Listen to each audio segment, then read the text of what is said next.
Chablis Livre et commencer par une page enfance. Oui, une page enfance avec un petit garçon qui n'est pas très bien parti dans la vie, comme nous l'apprend Libération. Ce gamin de la région toulousaine a été prénommé Djihad par ses parents. Alors la justice n'est pas d'accord. Elle propose Jaïd, ce qui serait moins lourd à porter, même si au départ le djihad est une notion religieuse qui n'est pas forcément belliqueuse. Il faut quand même bien avouer que depuis quelque temps, ça a pris une connotation un peu différente. Le même article nous apprend qu'à Nice, il y a quelques mois, d'autres parents ont essayé de prénommer leur enfant Mohamed Merah, comme le tueur de Toulouse. Vous savez, mais en prénom, Mohamed Merah ? Oui, en prénom. Alors courage à ces pauvres petits garçons. Alors c'est le moment de s'aérer la tête, je crois que ça ferait beaucoup de bien pour rafraîchir certaines cervelles échauffées. Allons jouer dehors. Regardez cet autre petit garçon. Le journal fait la liste, le Parisien fait la liste des jouets et jeux d'extérieur les plus tendances. Lâchons les écrans, les consoles de jeux, les tablettes, jouons au Jokari. Vous voyez, un Jokari à droite. Je me souviens. Oui. Mon correcteur orthographique ne voulait pas le mot Jokari, donc c'est vraiment, heureusement que ça revient. La draisienne, c'est ce vélo sans pédale que chevauche le gamin de la photo.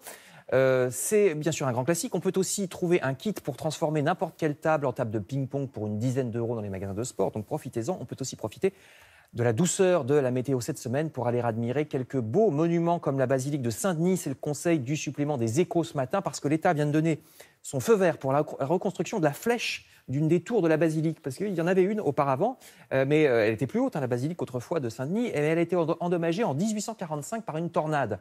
Donc ça va être un chantier de reconstruction qui sera l'occasion d'attirer davantage de touristes, peut-être dans la nécropole des Rois de France, qui est beaucoup moins connue à l'international que Notre-Dame, par exemple, et beaucoup moins fréquentée aussi.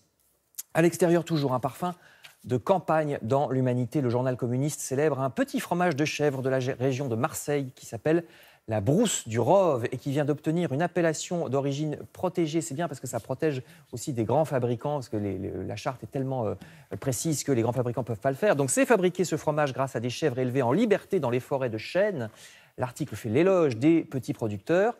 Éloge des petits également dans le Figaro, mais cette fois c'est du football avec bien sûr cet article sur le fameux match entre Chambly et les Herbiers hier en demi-finale de la Coupe de France. Deux clubs amateurs dont les résultats sur le terrain sont, je cite, inversement proportionnels à leur budget, je cite le Figaro, journal qui se moque des stars du foot à plusieurs millions par mois et qui sont parfois battus par ces joueurs amateurs qui ne touchent qu'environ 2 000 € par mois.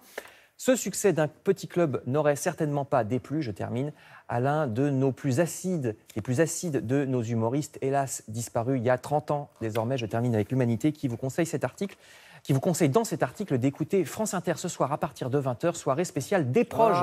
Et oui, Pierre Desproges, puisque ça fait déjà 30 ans. Et oui, Desproges avait entre autres fait les beaux jours de France Inter comme procureur du parodique tribunal des flagrants délires. Entre 1980 et 1983, vous découvrez sur cette photo, édition spéciale donc ce soir sur Pierre Desproges sur France Inter. Pierre Desproges. Est-ce que je peux ajouter qu'il y a un très joli livre qui est sorti il y a quelques temps. Plusieurs, Safi, tu veux dire celui de Safi, Desproges par Desproges, qui est très très bien pour les fans de Desproges. Qui est très Desproges elle-même puisqu'elle dit mais ça se trouve aujourd'hui, ce serait un vieux con. Sûrement. Comme nous tous. Bon.